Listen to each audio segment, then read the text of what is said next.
দূর থেকে পানি ছেটাচ্ছে।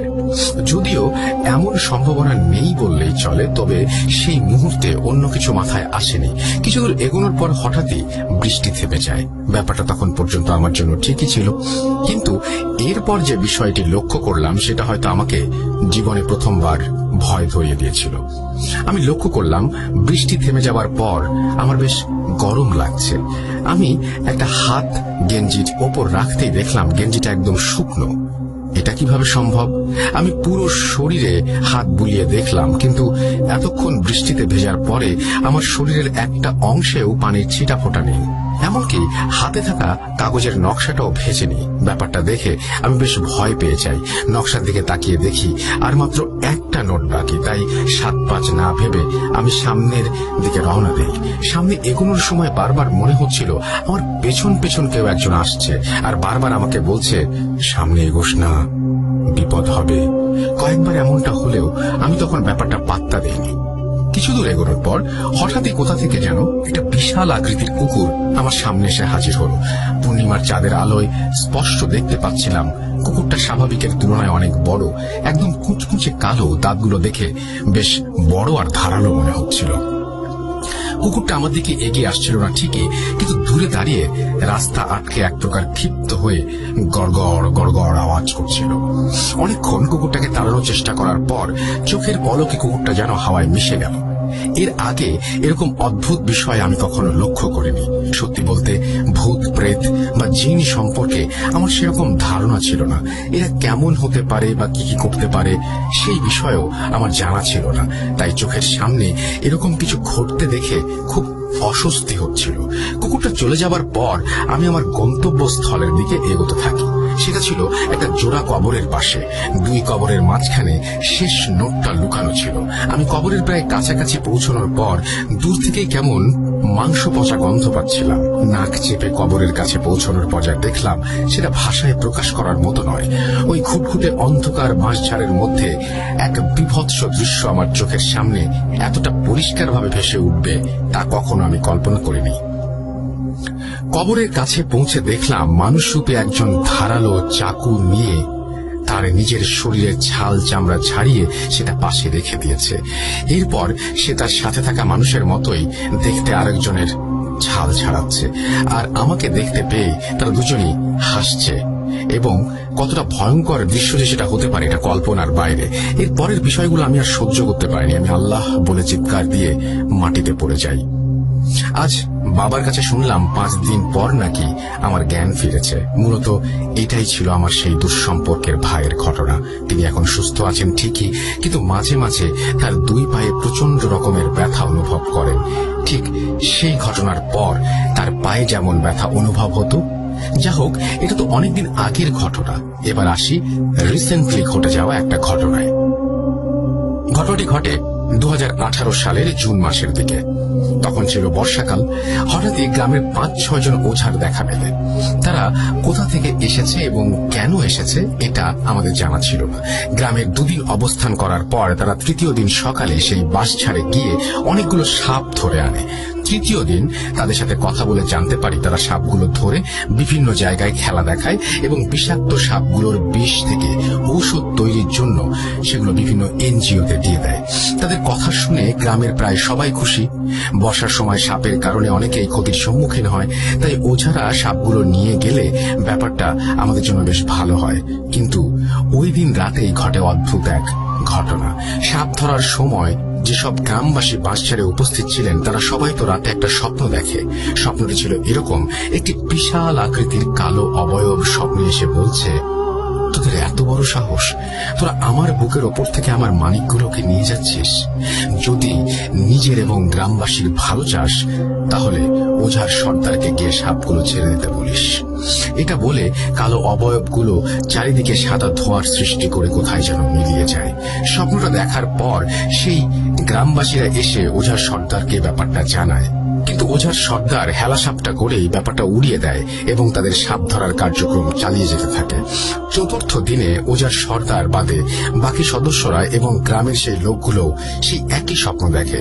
ওঝার সাথে থাকা সহযোগীরা পরের দিন সকালে স্বপ্নের ব্যাপারে ওঝাকে সবটা জানালে সে আবারও সবটা বিশ্বাস করতে নারাজ।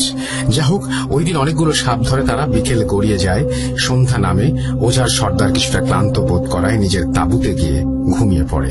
আর ঠিক তখনই বাঁশঝাড়ের ভেতরে থাকা বাকি ওঝারা দেখতে পায় একটা বিশাল আকৃতির বিভৎস ছায়ামূর্তি তাদের দিকে প্রচন্ড ক্ষুব্ধ হয়ে তাকিয়ে আছে। ছায়ামূর্তিটি ধীরে ধীরে নিজের আকার বৃদ্ধি করতে থাকে এবং সেই সাপগুলোকে সেই ছায়ামূর্তিটি ছেড়ে দিতে বলে।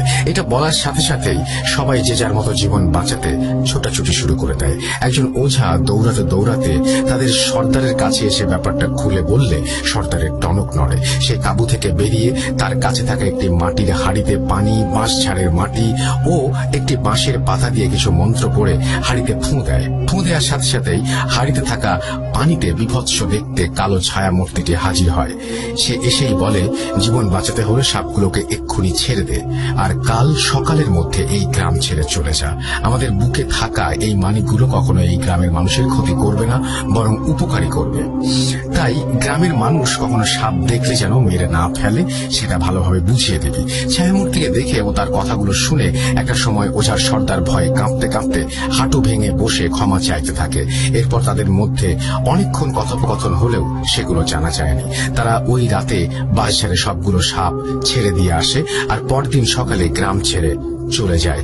যাবার সময় ওঝাদের একজন সদস্য ঘটনাটা আমাদের শুনিয়ে যায়। তো এই ছিল আমাদের গ্রামের সেই বাঁশঝাড়ের উল্লেখযোগ্য কিছু ঘটনা। এছাড়া সেই বাঁশঝাড়ে আরো অনেক ছোট ছোট ঘটনা রয়েছে যা এখনো ঘটেছে। সত্যি বলতে দিনের বেলা একা এবং রাতের বেলা দল বেঁধে কেউ ওই বাঁশঝাড়ে যদি যায় তাহলে অবশ্যই কোনো না কোনো ঘটনা ঘটবে। এবার আসা যাক আমাদের গ্রামের দ্বিতীয় এবং অন্যতম ভৌতিক একটি জায়গার ঘটনায়, সরকারি জমিতে একটি নার্সারি তৈরি করার ঘটনা। সময়টা 2015 সালের মার্চ অথবা এপ্রিল মাস এর মাঝামাঝি সময় হবে। হঠাৎই শহর থেকে আমাদের গ্রামে কিছু আগন্তুকের আগমন। খোঁজ খবর নিয়ে জানতে পারি তারা একটি এনজিও থেকে এসেছেন। সরকারি অনুমোদনে আমাদের গ্রামে একটি নার্সারি তৈরি করতে চান। যে কথা সেই কাজ। তারা কয়েক সপ্তাহের মধ্যেই সরকারি জমি ভাড়া নিয়ে সেখানে নার্সারির কাজ শুরু করে দেন। এপ্রিলের শেষ দিকে তাদের সব কাজ সম্পন্ন হবার পর তারা পুরো গ্রামে ঘুরে ঘুরে সবাইকে নার্সারির ব্যাপারে জানান এবং বাড়ি বাড়ি গিয়ে ছোট চারাগাছ সংগ্রহ করেন। কিছুদিন পর শহর থেকে অনেকগুলো চারাগাছ নিয়ে আসা হয় এবং সাথে বিভিন্ন গাছের কলম। সরকারি অনুদানে এনজিওর লোকজন থাকার জন্য ওই নার্সারির পাশে একটি ছোট ঘরও তৈরি করে দেওয়া হয়। নার্সারিটা তৈরি করে এনজিওর লোকেরা যেমন আনন্দিত ছিল, ঠিক তেমনি নতুন কিছু দেখতে পেয়ে গ্রামের মানুষও খুশি ছিল। তবে মূল ঝামেলা শুরু হয় নার্সারি তৈরির 15 দিন পর থেকে। হঠাৎই এনজিওর লোকজনের মাঝে এক অদ্ভুত আচরণ লক্ষ্য করা যায়। আর মাত্র 22 দিনের মাথায় লোকগুলো কাউকে কিছু না বলে কোথায় যেন চলে যায়। নার্সারি ছেড়ে চলে যাবার 3-4 দিন পরেও কেউ জানতো না যে তারা নার্সারি ছেড়ে কোথায় চলে গিয়েছে।